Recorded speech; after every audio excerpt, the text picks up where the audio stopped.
जी अस्सलाम वालेकुम स्टूडेंट, उम्मीद करता हूँ आप लोग खैरियत से होंगे। आज के लेक्चर में हमने डिस्कस करना है एक्सरसाइज 7.2। 7.2 स्टार्ट करने से पहले कुछ थोड़ा सा कंसेप्ट है वो हम क्लियर करेंगे, देन हम एक्सरसाइज 7.2 स्टार्ट करेंगे। क्योंकि ये जो कंसेप्ट है इसको हमने एक्सरसाइज में यूज़ करना है, तो अगर हमें इसका नहीं पता होगा तो हम एक्सरसाइज को सॉल्व नहीं कर सकते। आइए देखते हैं। सबसे पहले डेफिनेशन है arc. What is arc? Arc क्या होती है? ठीक है, लास्ट लेक्चर के अंदर हमने थोड़ा सा कंसेप्ट डिस्कस किया था। A part of a circle, a part of the circumference of a circle. मतलब क्या हुआ कि हमारे पास जो टोटल सर्कल है, सर्कल की जो सर्कमफेरेंस है उसका हम कोई भी पार्ट ले सकते हैं। ठीक है, a part of the circumference of a circle is called an arc. तो उसको हम क्या बोलेंगे? आर्क। अब बात को समझे, हमने एक सर्कल लिया जिसका सेंटर क्या है? ओ। अब ये हमने पोर्शन ले लिया ये, तो इसको हम क्या बोलेंगे कि ये हमारे पास क्या है? सर्कल की एक आर्क है। मीन टोटल सर्कमफेरेंस था किसका? सर्कल का। तो उसमें से हमने एक पोर्शन ले लिया ए बी, तो इसको हम क्या कहेंगे? इसको हम बोलेंगे ये हमारे पास आर्क है। ये हमारे पास क्या है? आर्क। अब नेक्स्ट डेफिनेशन है segment of a circle. What is segment of a circle? Segment of circle क्या होता है? अब देखें, a part of the circle, circle का एक part bounded by an arc, जो कि किससे बाउंड कर दिया गया है? आर्क से। And a chord is called segment of a circle. और उसने कहा कि एक तो आपने उसको आर्क से बाउंड करना है और उसके बाद क्या करना है? And a chart is a called. और चार्ट क्या होती है? कि ऐसी लाइन जो सर्कल को 2 पॉइंट पे क्या करे? कट करे। अब पहली बात, अगर हम आर्क की बात करें तो ये हमारे पास क्या बन रही है? आर्क। ये हमारे पास क्या बन रही है? आर्क। और ये हमारे पास क्या बन रही है? चार्ट। ठीक है, तो ये देखें कि हमने क्या किया? आर्क ने बाउंड कर दिया और ये हमारे पास क्या बन गई? चार्ट। तो ये वाला जो पोर्शन है इसको हम क्या बोलेंगे? Segment of a circle. इसको हम क्या बोलेंगे? Segment of a circle. अब नेक्स्ट देखें, sector of a circle. What is sector of a circle? Sector of a circle क्या होता है? इसको हम डिफाइन करते हैं, a part of the circle, circle का एक part bounded by two ready. Bounded by two ready mean क्या हुआ कि दो रेडियस से आपने उसको क्या कर दिया? बाउंड कर दिया। एंड एन आर्क, और वहां पे क्या बन गई? एक आर्क बन गई। अब देखिए, हमने एक सर्कल ले लिया। ये हमारे पास क्या है? सर्कल है जिसका ओरिजिन हमने क्या लिया है? ओ। अब यहां से लेकर यहां तक ये भी सर्कल का रेडियस होता है और यहां से लेकर यहां तक ये भी क्या होता है? सर्कल का रेडियस होता है। हमने क्या किया? हमने दो रेडियस ड्रा किए और उसके बाद क्या हो गया? Bounded by two ready and an arc. दो रेडी से बाउंड हो गया और ये हमारे पास क्या आ गई? आर्क। क्या बन गई? आर्क। तो ये जो पोर्शन है इसको हम क्या बोलेंगे? Sector of a circle. क्या बोलेंगे? Sector of a circle. अब हम वो फॉर्मूला डिस्कस करते हैं जो हमने एक्सरसाइज में यूज करना है। अब मैंने यहाँ पे फॉर्मूला लिखा है L is equal to R theta. अब आर का हमें पता है, आर क्या होता है? रेडियस। थीटा क्या होता है? एंगल होता है। और उसके बाद एल हमारे पास क्या है? Length. Where R is radius of the circle, L is the length of the circle, circular arc, and theta the central angle measured in radians. अब पहली बात, आपने जो एंगल मेजर करना है वो किस में मेजर करना है? रेडियन में। आर आपके पास क्या है? रेडियस है। और एल आपके पास क्या है? लेंथ है। किसकी? Of circular arc. जो आपके पास आर्क बनेगी उसकी जो लेंथ होगी उसको हम किससे डिनोट करेंगे? उसको हम एल से डिनोट करेंगे। किससे डिनोट करेंगे? एल से। अब देखिए, मैंने यहाँ पे एक सर्कल बनाया और यहाँ पे मैंने इसका रेडियस क्या ले लिया है? आर। ओ से ए तक। और एंगल मैंने यहाँ पे क्या ले लिया? थीटा। और एल, अब ये आर्क बनी है बी से ए तक, ये हमारे पास क्या बन रही है? आर्क बन रही है। और उस आर्क की जो लेंथ होगी उसको हम किससे बोलेंगे? डिनोट करेंगे एल से। और दोबारा बात रिपीट कर रहा हूं, जो एंगल है वो हमेशा आपने किस में लेना है? रेडियंस में। किस में लेना है?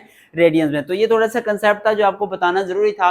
अब हम स्टार्ट करते हैं एक्सरसाइज 7.1, एक्सरसाइज 7.2। एक्सरसाइज 7.2 और इसका क्वेश्चन नंबर 1 है फाइंड थीटा। अब हमने क्या फाइंड करना है? थीटा मीन हमने एंगल फाइंड करना है व्हेन हमारे पास डाटा क्या गिवन है? L is equal to 2 centimetre. इसका मतलब ये हुआ, इसका मतलब ये हुआ कि लेंथ गिवन है और लेंथ हमारे पास कितनी है? 2 centimetre. R mean radius given है वो कितना है 3.5 सेंटीमीटर। तो हमने फाइंड क्या करना है, हमने फाइंड करना है एल। एल मीन हमने क्या फाइंड करनी है, लेंथ। क्या फाइंड करनी है, लेंथ। अब देखें अभी हमने फार्मूला डिस्कस किया L is equal to R theta, L is equal to R theta. हमने फार्मूला लिखा, हमने फाइंड क्या करना था, हमने तो फाइंड करना था थीटा। थीटा मीन हमने एंगल फाइंड करना था, तो थीटा यहीं पे रह गया, आर इधर मल्टीप्लाई था, इधर आके क्या हो गया, डिवाइड।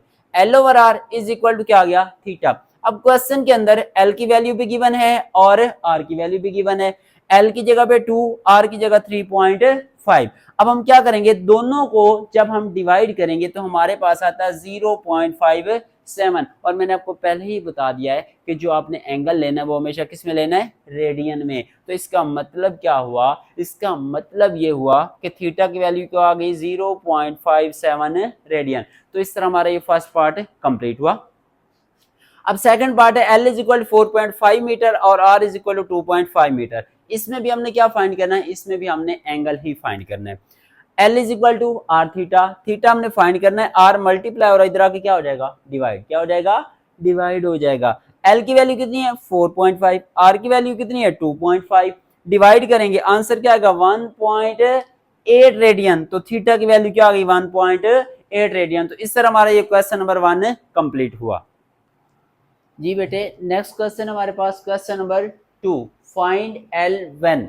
अब फर्स्ट क्वेश्चन के अंदर हमने क्या फाइंड किया, थीटा। सेकंड क्वेश्चन के अंदर हम क्या पूछा, उसने कहा कि आपने क्या फाइंड करना है, L when theta is equal to 180 degree and R is equal to 4.9 cm। अब देखिए लेक्चर के स्टार्ट में मैंने आपको बता दिया था कि जो एंगल है वो हमेशा किस में रखना है, रेडियन में। अब फर्स्ट ऑफ ऑल अगर हम यहाँ पे देखें तो एंगल हमारे पास किस में है, डिग्री में, तो हम इसको चेंज किस में करेंगे, रेडियन में। तो आप लोगों को पता है 7.1 के अंदर हमने ये डिस्कस किया था कि रेडियन में कैसे चेंज करेंगे। अब 180 है तो इसको मल्टीप्लाई किससे कर देंगे, पाई ओवर 180 से। तो 180 से 180 कैंसिल, तो एंगल हमारा रेडियन में चेंज होकर क्या आ गया, पाई। क्या आ गया, पाई। अब एल कितना है, सॉरी पाई हमने यहाँ पे लिख लिया। हमने फाइंड क्या करना है, हमने एल फाइंड करना है। एल का फार्मूला क्या है, आर थीटा। एल का फार्मूला क्या है, आर थीटा। अब आर की वैल्यू कितनी है 4.9 और एंगल हमने क्या निकाल लिया, पाई। अब पाई की वैल्यू कितनी होती है 22/7। अब इसको अगर हम सिंप्लीफाई करें तो एल हमारे पास क्या आता है 15.4 सेंटीमीटर। अब सेकंड पार्ट है theta is equal to 60 degree 30 minute, R is equal to 15 millimetre. अब फिर एंगल हमारे पास किस फॉर्म में आ गया, डीएमएस की फॉर्म में। तो हम फर्स्ट ऑफ ऑल इसको किस में चेंज करेंगे, इसको हम चेंज करेंगे रेडियन में। तो रेडियन में हमें चेंज करना आता है, कोई मुश्किल काम नहीं है। हमने क्या किया 60 ऑलरेडी डिग्री में था, 30 मिनट है तो हम डिग्री में चेंज करने के लिए इसको किस पे डिवाइड करते थे, 60 पे। हमने किया इसको 60 पे डिवाइड। आंसर क्या आ गया 1/2। 1/2 मीन 0.5। जब 0.5 को 60 में ऐड करेंगे तो क्या बन जाएगा 60.5 डिग्री। अब डिग्री में आ गया, अब हम इसको किस में चेंज करेंगे, रेडियन में। तो रेडियन में चेंज करने के लिए किस से मल्टीप्लाई करेंगे, पाई ओवर 180 से। तो इसको जब हमने सिंप्लीफाई किया तो हमारे पास जो एंगल रेडियन में आया वो क्या आ गया 1.056 रेडियन। तो अब हमने फाइंड क्या करना था, हमने तो एल फाइंड करना था। L is equal to R theta, R की वैल्यू कितनी है 15 और थीटा हमने कितना निकाला 1.056। तो इसका मतलब लेंथ हमारे पास क्या आ गई 15.84 मिलीमीटर। तो इस तरह हमारा क्वेश्चन नंबर 2 भी कंप्लीट हुआ। अब हम डिस्कस करते हैं क्वेश्चन नंबर 3। क्वेश्चन नंबर 3 है फाइंड आर। अब हमने क्या फाइंड करना है, आर। पहले क्वेश्चन के अंदर हमने थीटा फाइंड किया, दूसरे के अंदर हमने क्या फाइंड किया, एल। अब तीसरे के अंदर हम क्या फाइंड करेंगे, आर। Find R when. अब एल हमारे पास कितना है 4 cm, मीन लेंथ कितनी है 4 सेंटीमीटर और थीटा हमारे पास क्या है 1/4 रेडियन। अब ये ऑलरेडी रेडियन में, हमें चेंज करने की जरूरत नहीं है। हमने यहाँ पे लिखा 1/4 रेडियन। फार्मूला क्या है, L is equal to R theta. हमने आर फाइंड करना, थीटा मल्टीप्लाई इधर आके क्या हो गया, डिवाइड। तो एल ओवर थीटा, एल की वैल्यू कितनी है 4, थीटा की वैल्यू कितनी है 1/4। तो ये जब 4 ऊपर जाएगा क्या बन जाएगा 16। तो इसका मतलब रेडियस हमारे पास कितना आ गया 16 सेंटीमीटर। उसके बाद इसका सेकंड पार्ट है L is equal to 52 cm और थीटा हमारे पास 45 डिग्री है। अब फिर हमारे पास एंगल किस में आ गया, डिग्री की फॉर्म में। कोई मसला नहीं, हम इसको किस में चेंज करेंगे, रेडियन में। तो रेडियन में चेंज करने के लिए हमें किससे मल्टीप्लाई करना है, पाई बाय 180 से। तो पाई बाय 180 45 पे अगर हम इसको कैंसिल कर दें तो ये 1 आ जाएगा और यहाँ पे क्या आ जाएगा 4। इसका मतलब एंगल हमारे पास क्या आ गया, theta is equal to pi by 4 radian. Formula क्या है, L is equal to R theta. हमने आर फाइंड करना है, थीटा क्या है मल्टीप्लाई, इधर आके क्या हो जाएगा डिवाइड। लेंथ कितनी है 52 और एंगल हमने क्या निकाला है पाई बाय 4। ये 4 ऊपर चला जाएगा, 52 मल्टीप्लाई बाय 4 ओवर क्या रहेगा पार, over pi is equal to R. तो हमारे पास लेंथ कितनी आ गई 66.21 सेंटीमीटर। तो इस तरह हमारा क्वेश्चन नंबर 3 भी कंप्लीट हुआ। अब हम डिस्कस करते हैं question number 4। In a circle of radius 12 metre. अब उसने क्या बात की, उसने कहा कि आपके पास एक सर्कल है और उस सर्कल का जो रेडियस है वो कितना है 12 मीटर। हमने सपोज कर लिया कि ये एक सर्कल है और इसका जो रेडियस है वो कितना है 12 metre. Find the length of an arc which subtends a central angle. अब एंगल कितना बन रहा है 1.5 रेडियन। सपोज दैट हम कह देते हैं कि 1.5 यहाँ पे बन रहा है, कितना बन रहा है 1.5 रेडियन। उसने पूछा क्या, उसने ये कहा कि आपने फाइंड क्या करना है लेंथ है। आपको पता है कि मैंने आपको स्टार्ट में ही बता दिया था कि लेंथ क्या होती है। ये जो आर्क बन रही है इसको हम क्या कह रहे थे लेंथ। ये हमने एल फाइंड करना है, क्या फाइंड करना है एल। तो फार्मूला हमें पता है, आर कितना 12, थीटा कितना 1.5 रेडियन और हमने लेंथ क्या करनी है फाइंड करनी है। L is equal to R theta. अब थीटा ऑलरेडी रेडियन में है, हमें डिग्री में चेंज करने की जरूरत नहीं है। तो आर की जगह 12 और थीटा की जगह क्या आएगा 1.5। तो हमारे पास जो लेंथ आ गई वो कितनी आ गई 18 मीटर। तो आज के लेक्चर के लिए इतना काफी है, जिसमें हमने कौन कौन से क्वेश्चन कर लिए, क्वेश्चन नंबर 1, 2, 3 एंड 4। इंशाल्लाह नेक्स्ट लेक्चर के अंदर हम इस एक्सरसाइज को कंटिन्यू करेंगे। अगर कहीं पे कोई प्रॉब्लम आती है तो आप कमेंट सेक्शन में जरूर पूछ सकते हैं। आज के लिए अल्लाह हाफिज।